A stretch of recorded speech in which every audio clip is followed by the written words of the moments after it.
A geografia nos últimos tempos tem partido para uma imersão, eu diria, né, no âmbito da cultura, na medida em que as questões culturais têm se tornado cada vez mais importantes em diversas áreas, né, das ciências sociais, e o próprio território, o próprio espaço geográfico, ele traduz também elementos culturais de uma maneira muito própria, né? Você pode fazer uma leitura da cultura pela dimensão material dela que o espaço incorpora. Uma forma, por exemplo, de se reconhecer a formação de uma identidade pode ser através da marcação dela no território, né? Você pode ter alguns espaços que se projetam como espaços de referência para a construção de uma identidade, e toda identidade, de alguma maneira, sempre se fala, né, ela é uma maneira de você classificar, né, de você identificar quem é o outro, e o outro pode ser aquele que fica do outro lado da fronteira. Você pode ter um limite, né, no espaço que identifica de uma maneira muito clara quem é que tem uma identidade e aquele que está do outro lado que tem uma outra identidade. A identidade é interessante também, culturalmente falando, porque ela é construída sempre contrastivamente, através de um contraste, né, dessa criação da figura do outro, e pode inclusive acontecer de você construir a tua identidade pelo próprio olhar que o outro tem sobre aquele grupo, mais do que o próprio grupo tem internamente, né, forjado. E nesse sentido, o espaço geográfico também é um referencial sempre interessante, né, porque ele demarca, né, como eu falei, essas fronteiras, e pode estabelecer então de uma maneira mais nítida, mais evidente pela materialidade dele, né, essas diferenciações. A identidade no sentido geográfico, a gente chama de identidade territorial, mas esse termo território também é complexo, né? O território em geral, o território é visto a partir da dimensão política que ele carrega, né? As relações de poder, quando você focaliza o espaço através da designação dele como território, você está enfatizando a dimensão política. Só que no ponto de vista hoje que a gente trabalha na geografia, o poder tem uma concepção também mais ampla que incorpora a própria dimensão simbólica do poder. E com isso o território também, de alguma maneira, né, mesmo que você continue jogando foco para as relações de poder, quando olha para o espaço através do território, ele carrega também essa dimensão simbólica, né? Um exemplo bem claro é a própria ideia clássica, né, do território por excelência, que é o território do Estado-nação.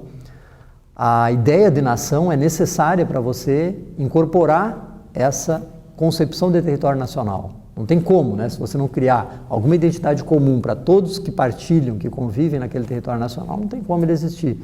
Então precisa de criar esse amálgama, esse mínimo de homogeneidade cultural interna, às vezes muito mais forjada de cima para baixo do que de baixo para cima, mas de qualquer maneira é assim que funciona, né?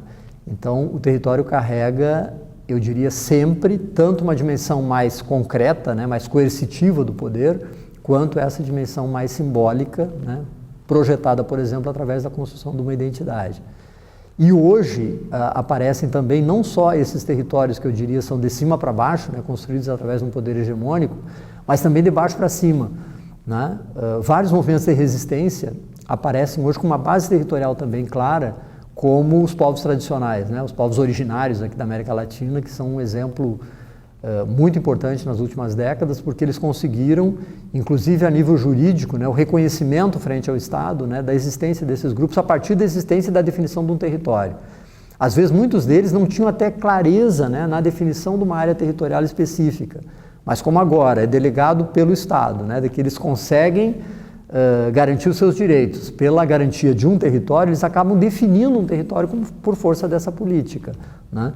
E aí, ao definir esse território, tem que ter clareza, né, de quem é quilombola, quem não é, quem é indígena, quem não é, para definir quem vai ficar dentro desses territórios que o Estado reconhece como tais, né? Às vezes, a única forma desses grupos sobreviverem é terem a garantia desses territórios, onde a identidade, né, territorial é um elemento fundante, eu diria, né, porque é ela que define a existência do próprio grupo.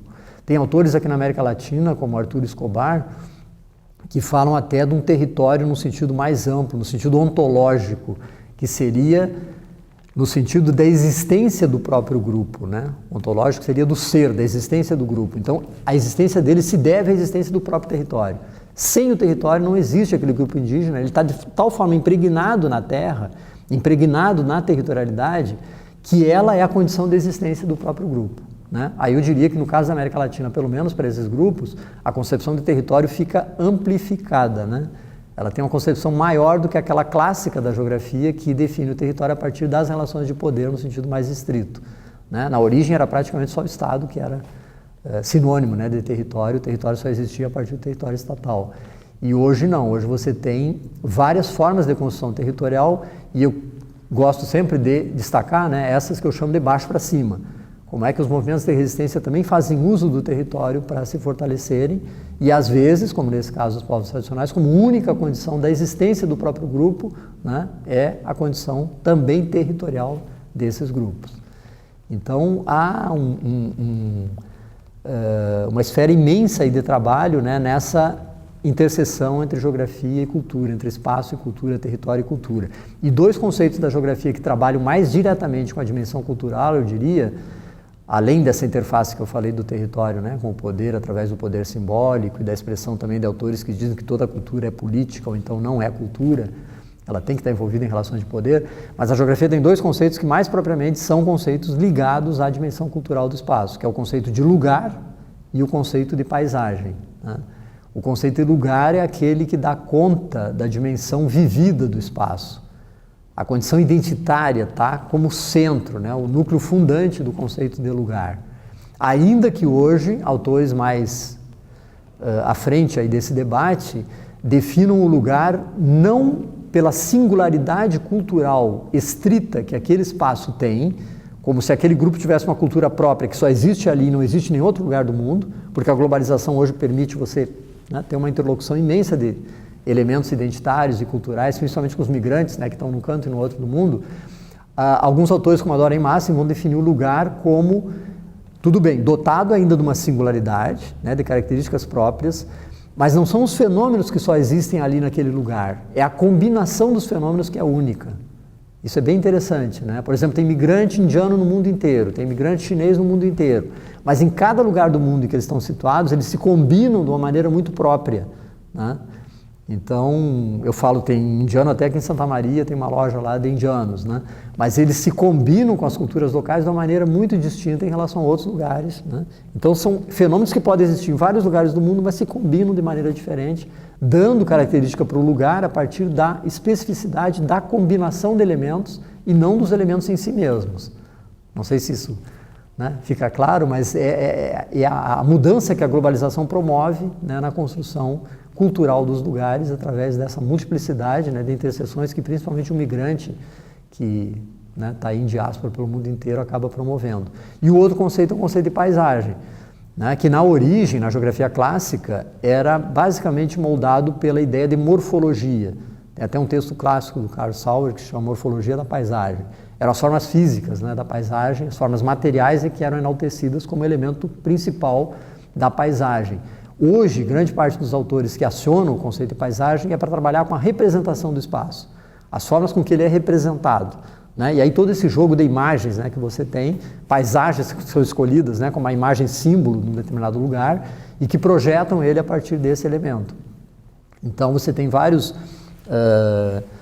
políticas, inclusive, de desenvolvimento, né, que acabam escolhendo algumas paisagens específicas como mais representativas, simbolicamente mais relevantes para, né, trazerem esse espaço à tona e a partir daí essa política ser executada. Então tem várias frentes, né? Outro elemento interessante também da cultura na geografia é a relação do produto ou de determinados produtos, né, com a área, com a região ou com o território de origem dele. E aí ele é valorizado através de toda também uma cultura, que eu chamaria também de memória espacial, né? Toda uma história que aquele espaço específico carrega e que de alguma maneira acaba agregando valor ao produto para ser comercializado, né? Claro que isso tem positividades e negatividades, né?